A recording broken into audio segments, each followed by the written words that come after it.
Information shared on the following program is for general information purposes only. It does not constitute legal, tax, investment, or other advice, nor is it intended to recommend any particular investments, products, or financial instruments. Always seek advice from your financial advisor, attorney, or accountant with regard to investment, legal, or tax questions. Think the latest 6-month run of the stock market going up and down looks like a roller coaster? Well, just wait till you add a little leverage to it. Welcome to the only show in the country dedicated to helping savers worry less about money, the Worry-Free Retirement, with your host, nationally recognized retirement specialist and 4-time author, Tony Walker.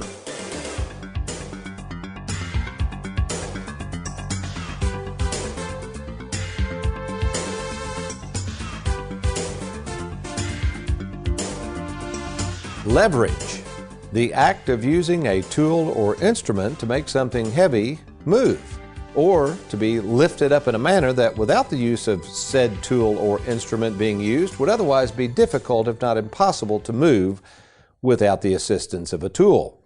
For instance, try to pick up a heavy object with your bare hands and brute strength? Well, forget it. But all of a sudden, place a metal object under this immovable object, and presto, the little iron bar you're using lifts this thing right up. It's kind of like the old saying, a rising tide lifts all boats. What that means is possibly something weighing thousands and thousands of pounds, something that human hands cannot pick up, can easily be lifted by simply the water rising. Well, what does this have to do with you slaving away at work and saving money? Well, we're going to find out what leverage means to not only your time, money, but yes, even your imagination.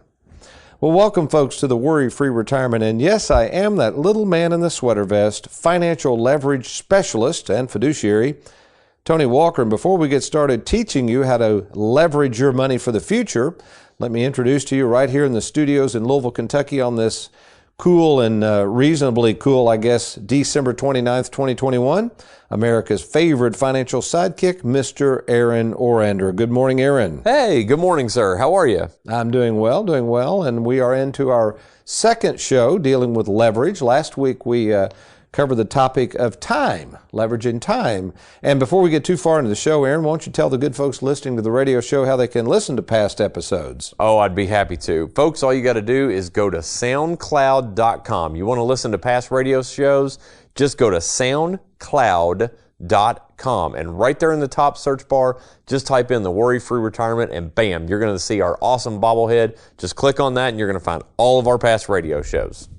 All right, thank you, Aaron. And as we've said, we're going to cover the issue of money, how to leverage money, and how the financial world leverages our money to create money for themselves. And then next week, we'll talk about, of all things, I don't know if you really have thought about this as being leverage and what it has to do with financial issues, Aaron, but we're going to talk about something called imagination. You've got to be intrigued. Tell me you are. For leverage and imagination, those two words I just usually don't put together, so I'm excited to see what you come up with. Yeah, I'm really looking forward to it. By the way, again, as we record this in December of 2021 and just coming out of that tornado in Bowling Green, Kentucky, speaking of leverage, I think I maybe touched on this last week. I told you about the gentleman that showed up with the skid loader and how easy he picked up this humongous tree and leveraged that thing out of the way. Versus, here's what's kind of interesting, and I've thought about this a lot because it's, even biblically thinking about how God can move mountains, etc. But, when we were cutting up one of the trees to get out of my son's driveway, which was near this tornado that swept through Bowling Green a couple of weeks ago, myself, my two boys, the other guy had the chainsaw, he was just cutting, and we would go over and grab stuff. You've probably done that before when people are cutting. The one guy cuts the wood, we get to push it away, which was pretty difficult. But a couple of the larger parts of the tree trunk he had cut, it was everything we could do, the three of us, to even move that piece of lumber out of the way. Right. And I thought, golly, this stuff's heavy. Then to watch this good old boy show up with that skid loader and literally move a whole tree out of the way in about 20 seconds. So that is a good example, if you've got that visual as you're riding down the road, of leverage. How can you take something, a tool or whatever, and make it into something else and lift it and do things that you normally couldn't do. And little do people realize that the financial world does this all the time. That's what we're going to be talking about today.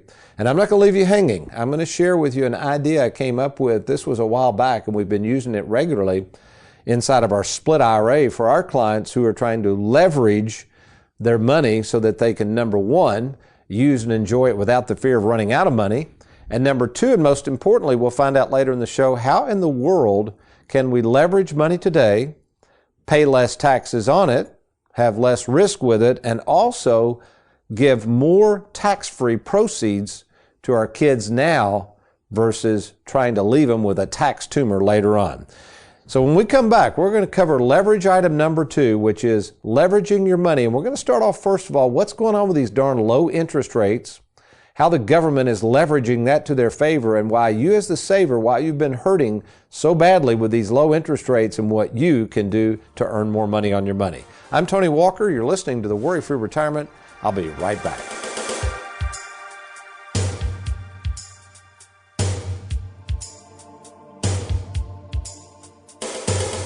Have you recently retired, been laid off, or offered a pension buyout? Has the company you work for moved, been acquired, or closed its doors forever? And finally, do you have a 401k with a previous employer you'd like to move to safer territory? Then take advantage of this opportunity to move your 401k or lump sum pension to Tony Walker Financial. Let's meet in person to discuss your retirement options. Log on now to TonyWalkerFinancial.com to schedule your free, no obligation appointment. Let us help you today.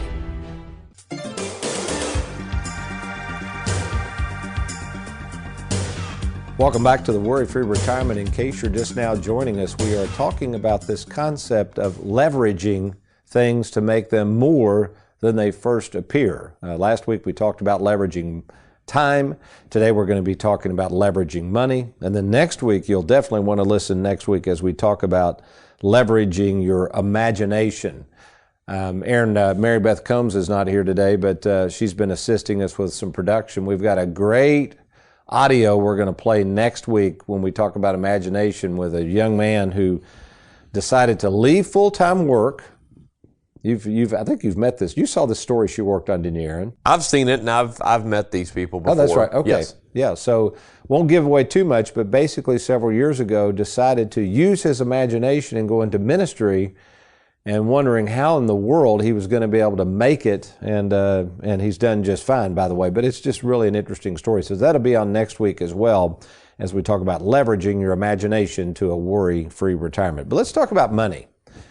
You know, I think this show is obviously dedicated to helping savers. And, 15, 20 years ago, I know we've gone through this, and many of you don't want to be reminded of this, but, 15, 20 years ago, many of you savers were running over to the local bank. You were leaving that money that you'd worked so hard for, putting it in a CD or a money market account or whatever. And depending on how long you were willing to tie the money up with the bank would graciously give you, let's say, 6%. That's pretty good. Doesn't that sound pretty good to you, Aaron, considering right now they're paying about 0.5%? Right. Okay. And that, in a sense, is called leverage, because that lever, if you will, that CD back 20 years ago was picking up that money at a rate of 6% every year. So yeah, that's a lot of money. If you put $100,000 with them on a safe basis, guaranteed, at the end of the year, you got $106,000. You do that now, maybe you get 1%, maybe. So now you get $1,000 at the end of the year, and that's not a lot of leverage. Wouldn't you agree, Aaron? I mean, you're not really going anywhere. Right. Yeah. So we have to understand, why have interest rates, why has the Federal Reserve, which sets these interest rates, why in the world have they kept them so low? Well, there's a lot of reasons for that. And it ties into my belief that one reason we've gotten stuck in this low interest environment is because over the past 10, 15 years, the Federal Reserve, again, which controls interest rates, has realized that in order to keep this economy moving, to keep it humming, to keep money moving, they've had to keep interest rates low. So here's the problem with that. If you keep interest rates low, yeah, that's granted, it keeps the economy spurred, but what happens is indirectly you create more and more debt.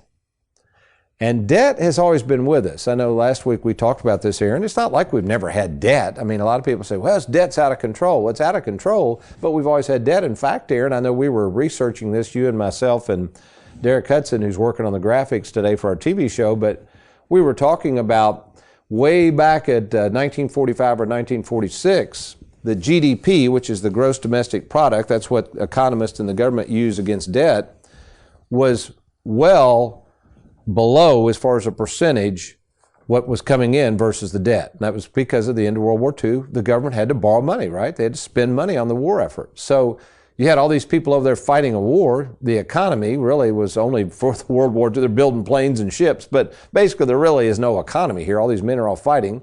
Then they come back. I remember my dad talking about the GI Bill. So now these guys come back.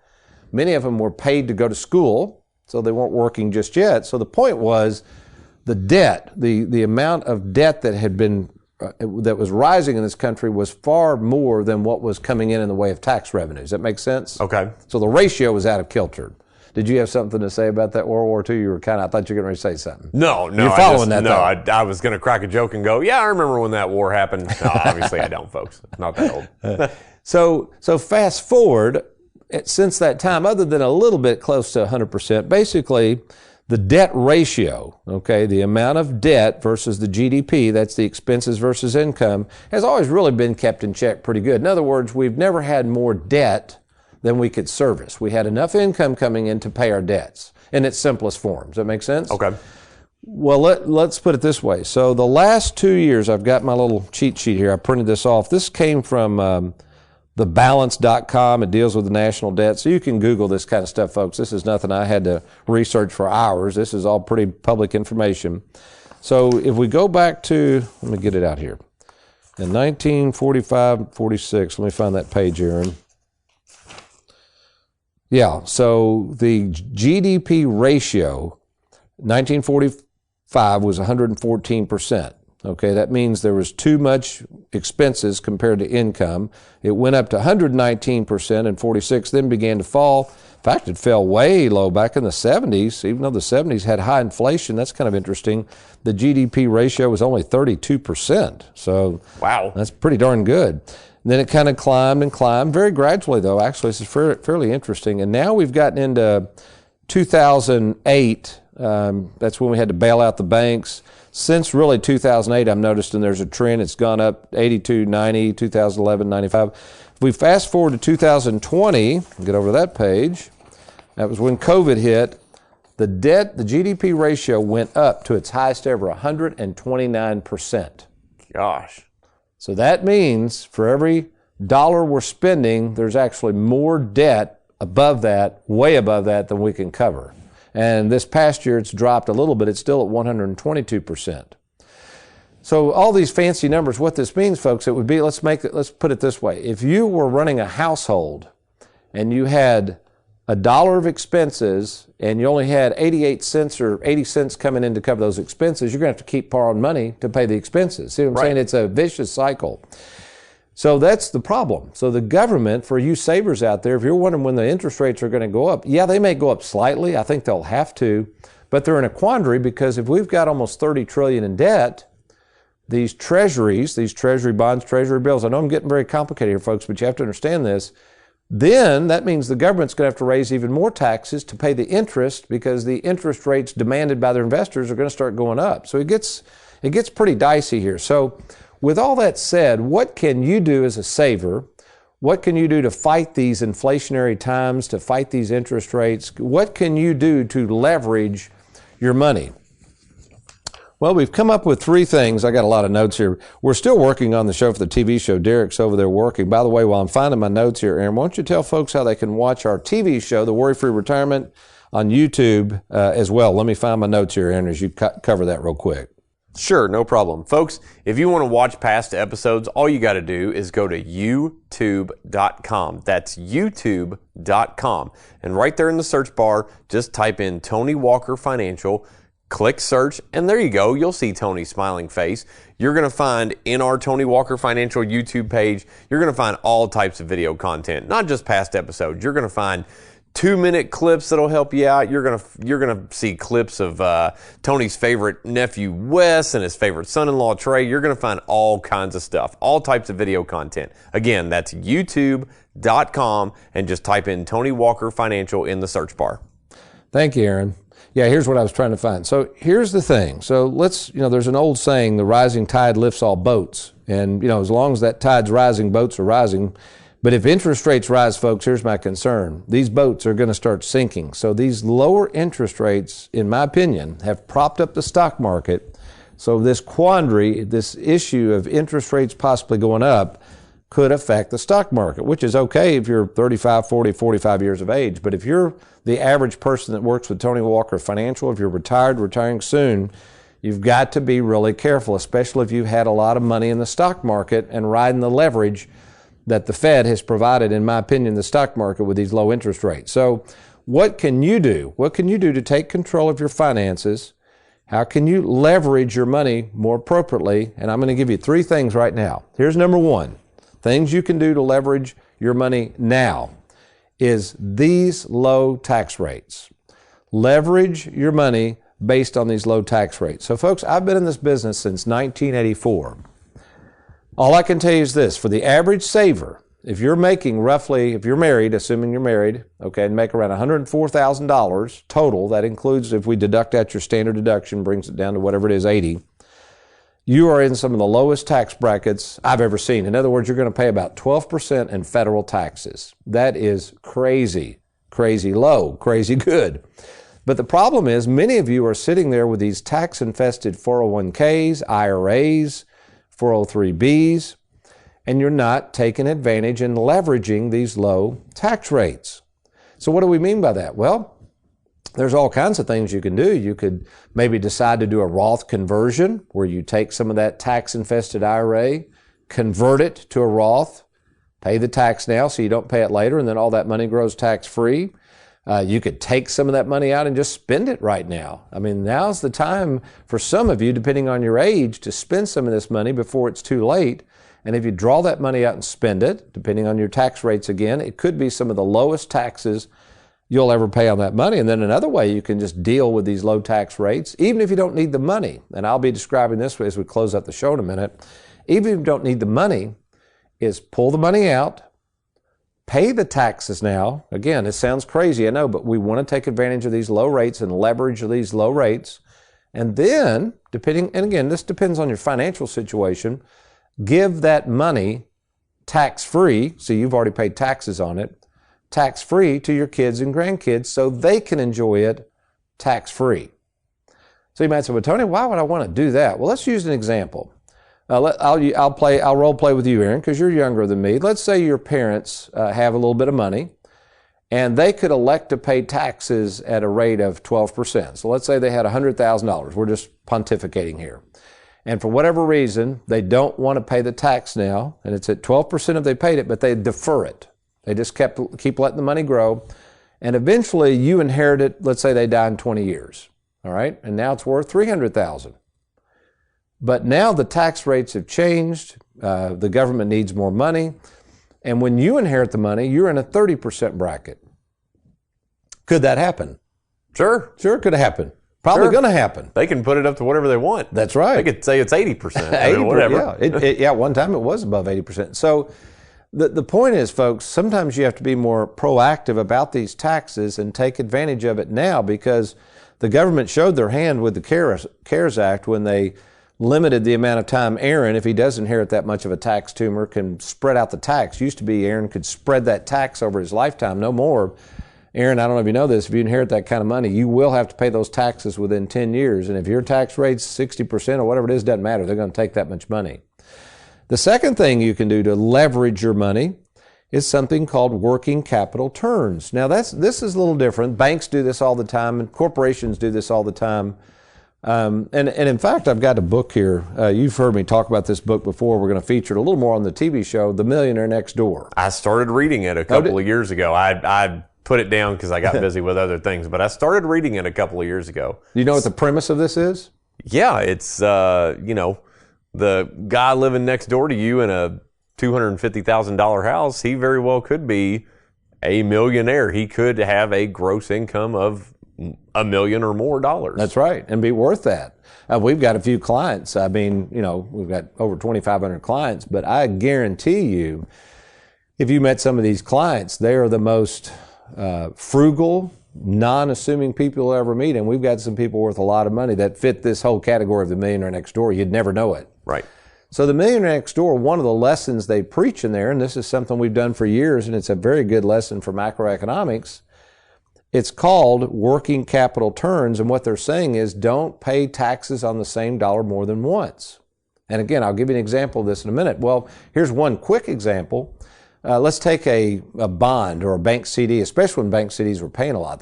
This doesn't have as ill effect as it used to, but if you had a bond or a taxable CD, anything that's taxable, what most people do is reinvest those dividends or interest. So what happens is they pay the tax on it. We're assuming a non-qualified account here, folks. They reinvest that dividend or interest back in to the account from which the dividend came. They have to pay the tax now, and they have to pay it out of pocket because they didn't pull the money out.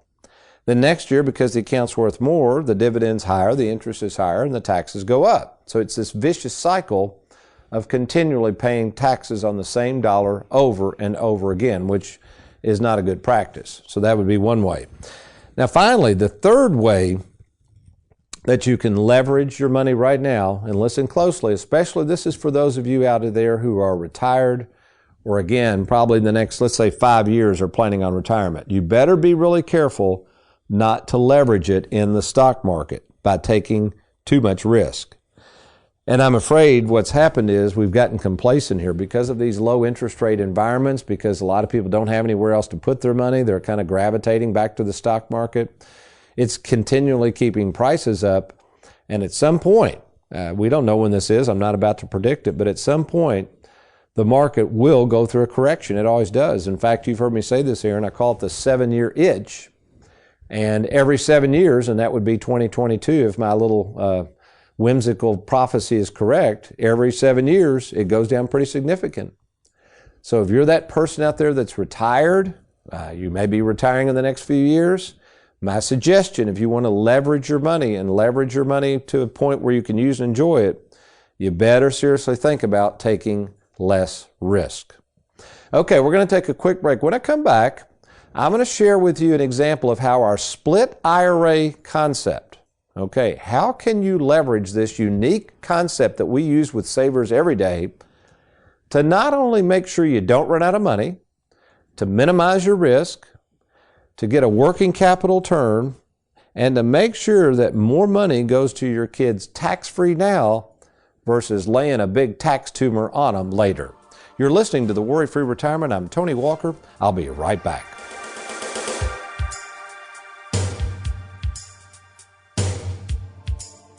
With the stock market at all-time highs, our nation's debt through the roof, and inflation racing out of control, now may be the best time to consider safeguarding your money. That's why I'm offering to review your 401k and other retirement accounts to be sure that you aren't taking too much risk and you're not going to run out of money.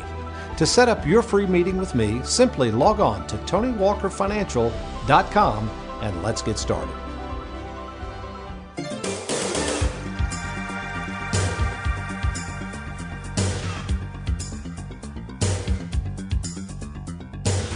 Welcome back to the Worry-Free Retirement. In the time remaining, I'm going to share with you a case that I worked on recently. I do this type of stuff all the time. In fact, folks, that's probably the major difference between somebody such as myself, who is a fiduciary, who literally works in the financial trenches each and every day. I've personally seen over 15,000 savers in person.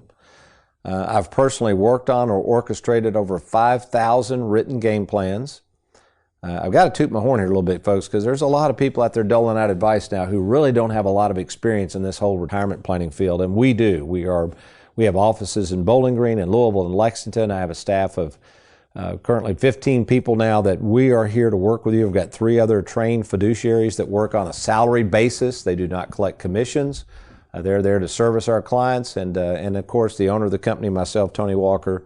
I still see a lot of people in person and would be happy to do so with you as well.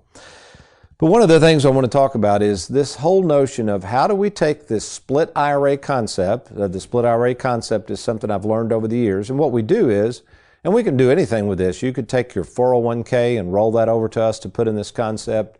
You might have an existing IRA. You might have a brokerage account. You might have a bunch of money languishing in the bank. You could even, the split IRA concept can actually even work with inheritances. Maybe you've received a fairly substantial inheritance. And here's what the split IRA affords you. Number one, it gives you maximum flexibility to use and enjoy the money and have access to it whenever you want. We're not going to type all your money, throwing 100% of it in annuities. We don't do that as fiduciaries. By the way, too, one more thing. If you are working with somebody rolling your money into an annuity and they are not a fiduciary, good luck. They are not held to any higher standards. They're not held to any accountability. And I would never work with somebody, especially if it's my life savings or you're moving over a 401k, unless they're a fiduciary. So please make sure they're a fiduciary. If they hem-haw around about it, ask for Form ADV Part 2. If they won't give you that form, I'd go get a second opinion and probably grab your wallet on the way out just in case. So anyway, I think it's very important to work with a fiduciary. So what happens is we're trying to provide maximum flexibility, but then a lot of our clients who are savers, who want to make sure they don't run out of money and don't want to take a lot of risk, that's where we bring in the annuities. So this was a current client. Let me give you a case study, and this might give you an idea of how we work with people. This client, he and his wife have been with me for years. They're in their late 60s, and out of the blue, they decided to bring in their son. They have one son. And they just wanted the son to be aware. And Aaron, you could probably appreciate this. He was about your age. They just said, we want him to understand what we've got and what happens when we die. I mean, you would appreciate that, right? Sure. If you were the only child. Absolutely, yeah. You know, he's their executor and all that, and beneficiary of their annuities and their Schwab account with us. I said, well, that's great. I said, well, what would you like to know?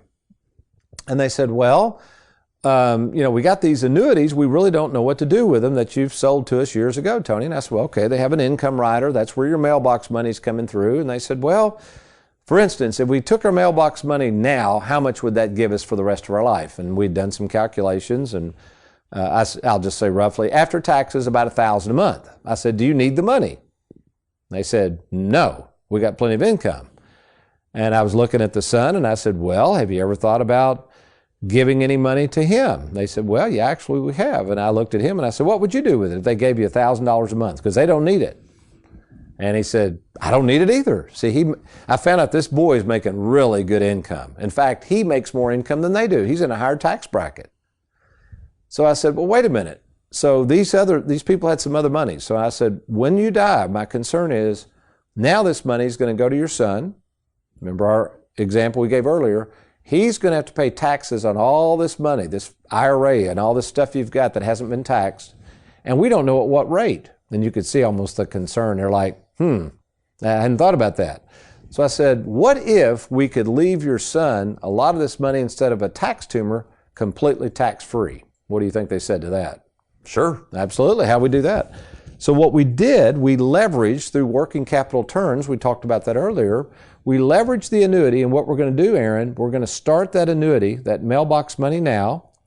It's going to pay husband and wife $1,000 a month, guaranteed. Folks, this is guaranteed for the rest of their life. So let's say they lived 100, doesn't matter. Doesn't matter how long they live. No, for the rest of their life, which is a wonderful sense of security. And then what we're going to do, we're going to pay the tax at their rate, which is very minimal right now. We're going to turn around and gift that money to the son. And guess what the son's going to do with it? He's going to buy a life insurance policy on them, which when they die, not if they die, will be completely tax-free. And they're like, man, this is awesome. I didn't know you could do this stuff. So folks, that's just one example where we take money and we leverage your time, money, and then next week we're going to find out how to use the imagination, not only of yourself, but the expertise of somebody like me that's literally met with thousands of people to help them enjoy more of this money before it's too late. If that's you right now, if you're sitting there saying, Tony, I would love for you to just sit down, whether over the phone or in person, and help me understand my situation for retirement, get all this stuff organized. How do I go about doing that? Well, that's easy. All you got to do is log on right now to TonyWalkerFinancial.com, TonyWalkerFinancial.com. Click on that Let's Get Started button. Or if you like, you can just give us a call at 877-499-9255. That's 877-499-WALK. Well, we hope you've enjoyed today's program. Remember, next week, the final source of leverage for your financial future, we'll be talking about imagination. But between now and then, if all else fails, you remember to be worry-free.